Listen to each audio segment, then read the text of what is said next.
కుమారి aunty social media వాడే వారికి ఈమె గురించి ప్రత్యేక పరిచయం అక్కర్లేదు. ఇక గత వారం రోజులుగా సోషల్ మీడియాలో ఎక్కడ చూసినా కుమారి ఆంటీకి సంబంధించిన వార్తలే కనిపిస్తున్నాయి. హైదరాబాద్ లోని మాదాపూర్ లో కోహినూరి హోటల్ ఎదురుగా స్టాల్లో ఫుడ్ సెంటర్ వ్యాపారం ప్రారంభించింది. అందుబాటు ధరలోనే నాణ్యమైన రుచికరమైన భోజనం అందిస్తుండటంతో తక్కువ కాలంలోనే మంచి గుర్తింపు తెచ్చుకుంది. సోషల్ మీడియా వల్ల ఆమె గురించి మరింత మందికి తెలిసింది. కొందరు యూట్యూబర్స్ ఆమె ఫుడ్ సెంటర్ గురించి వీడియోలు తీసి పోస్ట్ చేయడంతో చాలా పాపులర్ కూడా అయింది. దాంతో కస్టమర్ల సంఖ్యతో పాటు క్రేజ్ కూడా పెరిగింది. తాజాగా భైరవకోన సినిమా ప్రమోషన్ కోసం సందీప్ కిషన్ హీరోయిన్స్ తో కలిసి కుమారి ఆంటీ ఫుడ్ కోర్ట్ దగ్గరకు వెళ్లాడంటే ఆమె క్రేజ్ ఏంటో అర్థం చేసుకోవచ్చు.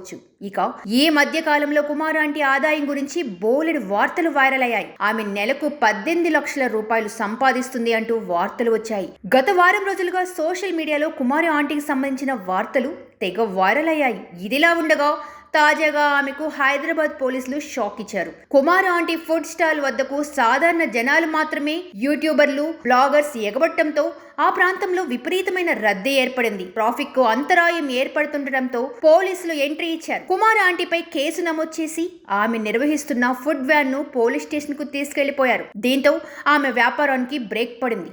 ఏ సోషల్ మీడియా ద్వారా అయితే కుమారి ఆంటీ ఫేమస్ అయ్యారో అదే సోషల్ మీడియా వల్ల ఆమె బిజినెస్ క్లోజ్ అయింది. కుమార్ ఆంటీ వ్యాపారం మూతపడడం ఎంత సంచలనంగా మారిందంటే ఏకంగా రాజకీయ కారణాల వల్లే ఆమె బిజినెస్ క్లోజ్ చేశారనే ప్రచారం సాగుతుంది సోషల్ మీడియాలో. ఆమెకు వైసీపీ ప్రభుత్వం అండ ఉండటం వల్లనే కావాలని కక్షగట్టి వ్యాపారం మూతపడేలా చేశారంటూ సోషల్ మీడియాలో కామెంట్స్ చేస్తున్నారు. కుమార్ ఆంటీ మీద కేసు నమోదైతే అందులోకి రాజకీయ కారణాలు ఎందుకు వచ్చాయి అంటే గతంలో ఓసారి కుమారి ఆంటీ మాట్లాడుతూ జగన్ ప్రభుత్వం వల్లే తమకు ఇల్లు వచ్చిందని చెప్పింది. అదిగో ఆ మాట పట్టుకుని ఇప్పుడు ఈ విషయాన్ని రాజకీయాలతో ముడిపెడుతున్నారు కొందరు నెటిజన్లు. రాజకీయ కారణాల వల్ల ఆమె షాప్ ను క్లోజ్ చేశారంటూ కామెంట్ చేస్తున్నారు. కానీ వాస్తవంగా కుమారి ఆంటీ షాప్ ను అక్కడి నుంచి తరలించాలని పోలీసులు ఆమెకు ఎప్పటి నుంచో చెబుతున్నారు. కుమారి స్ట్రీట్ ఫుడ్ బిజినెస్ ను వారి సొంత స్థలంలో చేయడం లేదు. ఆమె షాప్ వద్దకు వచ్చే కస్టమర్ల కారణంగా రోడ్ పై ట్రాఫిక్ జామ్ అవుతుంది. ఇక్కడికి వచ్చే కస్టమర్లు రోడ్డుపై వాహనాలు పార్క్ చేయడంతో మిగతా వాహనదారులు ఇబ్బంది పడుతున్నారు. ఈ ప్రదేశాన్ని ఖాళీ చేసి ట్రాఫిక్ కు ఇబ్బంది కలిగించని వేరే ప్రాంతాల్లో పెట్టుకోమని